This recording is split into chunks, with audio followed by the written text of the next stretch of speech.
Guys, today I got another special guest. My boy Alex is going to be on my channel. YOLO, I'm Alex Rose from Alex Rose Gaming here on YouTube, and the first thing I wanted to say was a huge thank you to Krish for having me here to do a collab with him. You guys should definitely go and subscribe to his channel. He's very close to hitting 2K subscribers. And if you wanted to subscribe to my channel as well, I wouldn't complain. But he sent me a list of 10 questions on the subject of positivity and mindset.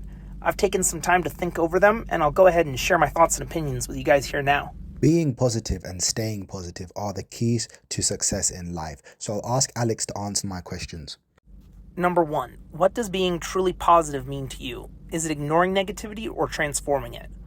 For me, I would say that being truly positive is focusing on the good, looking for the silver lining in the storm cloud, not pretending that there isn't something bad happening, but finding the positives even in the dark. Number 2, how do you stay positive when life feels completely out of control?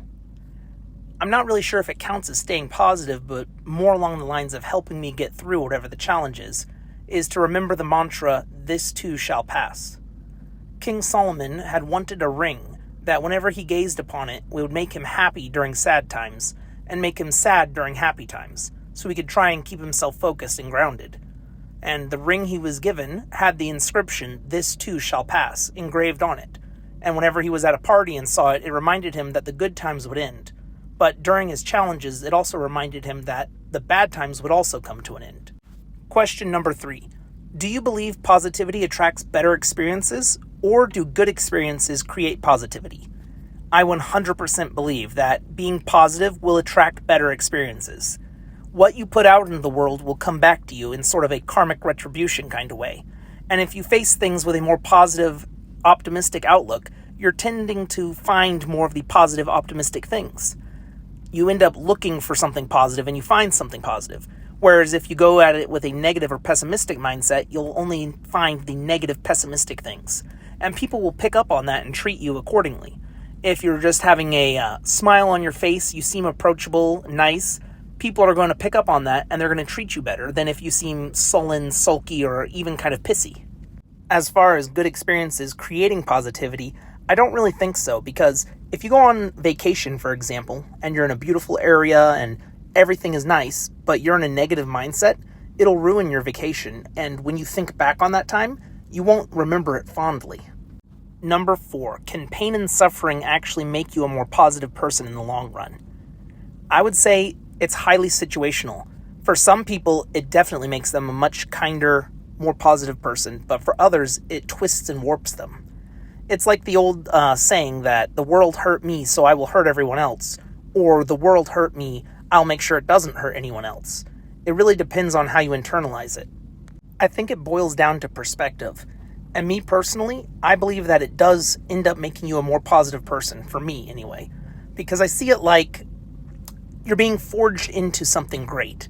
But in order to be forged into something great, like a magnificent sword, you have to go through the trials and the tribulations and the fires of the furnace. You have to have your imperfections burned away, and then you have to endure the struggles of life or the hammering of the blacksmith. And only after you've gone through all that pain and suffering can you be forged into something great. Number 5, how much of positivity is mindset and how much of it is action? That's a very good question.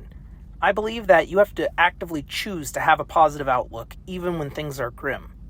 So I would say just having a positive outlook is an action.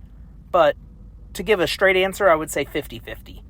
You have to think positively and then you have to take actions that affirm those beliefs that you say you have. Number 6, what role does gratitude play in shaping a positive life? I think that it's a cornerstone, completely fundamental to having a positive life.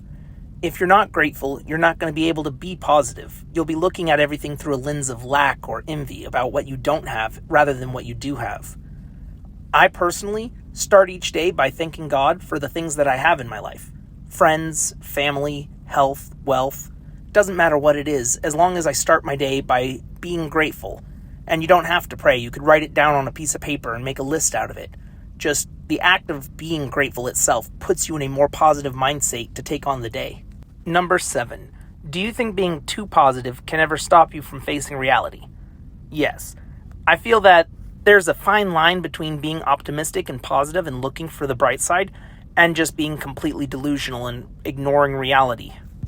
Also, people who are overly optimistic like that come off as super creepy and off-putting and probably hurt their chances of whatever situation they're in actually getting better. Number 8. How do you balance self-improvement with self-acceptance? If I had to put it into a mathematical form, I'd say 80% into self-improvement and 20% into self-acceptance. Because it's important to love yourself and to accept where your strengths and weaknesses are, but I think it's more important to push yourself to grow and improve. It doesn't matter if you're happy and content being overweight if you're going to end up dying 15 years sooner from a heart attack when you could have pushed yourself to improve, to go to diet, go on a walk, and then extended your life by 10, 15 years. I push myself incredibly hard when it comes to self-improvement in almost every, if not every aspect of my life. But I know not everyone is at the same point in life as I am, pushing themselves as hard as I do. So I'd say that individually you have to find a balance that works for you, as long as the majority of the balance is put into improvement. It could be 60-40, 70-30, or 80-20 like I think. Number 9. What are your personal anchors for when your mindset starts to fall apart? This is a really good one, and I had to think pretty hard on it. And I've come to the realization that I have 2 anchors that have carried me through all the tough times of my life. Things that have kept me going even when everything explodes in my face and falls apart. The first one being my faith in God, a belief in a higher power and a reason for being that pushes me forward even when things are hard. My thought process being, God hasn't brought me this far just to bring me this far. There's got to be something more over the hill. I just have to keep enduring and moving forward. And the second being my ego, the way I envision myself, who I'm going to become and what I am, my own beliefs. And the man that I envision myself being in the future would not give up when times are hard, even when everything fails. He would pick himself up and start over. That's the kind of man I want to be. And to get there, all I have to do is start acting like I'm already that man during the difficult times, and I'll move forward. Number 10. What is the biggest mindset shift that has ever changed your life? For me, that would be assuming total responsibility in all areas of life, including things that are outside of my control. The most outrageous example I could give is getting struck by lightning. If I got struck by lightning, my thought process would be, that's me, that's on me, that's my fault. I should have checked the weather app. I should have checked to make sure that it was safe to go outside, that there wasn't a thunderstorm. When I took total responsibility over my entire life and quit blaming circumstances, economy, government, other people, it forced me to really self-reflect and realize that there were a lot of areas I was lacking, and I was trying to blame others for my own shortcomings so I didn't have to actually go through the process of growing and changing. Since taking on this new mindset, I have accelerated my personal growth and development, and I'm becoming the man that I would want to be. I'm pushing myself further and not taking excuses for anything. I'm looking at my life and I'm saying, everything is within my control, and that which isn't within my control, I'm still responsible for. I may not be the cause of something, but I can still control how I react to said thing.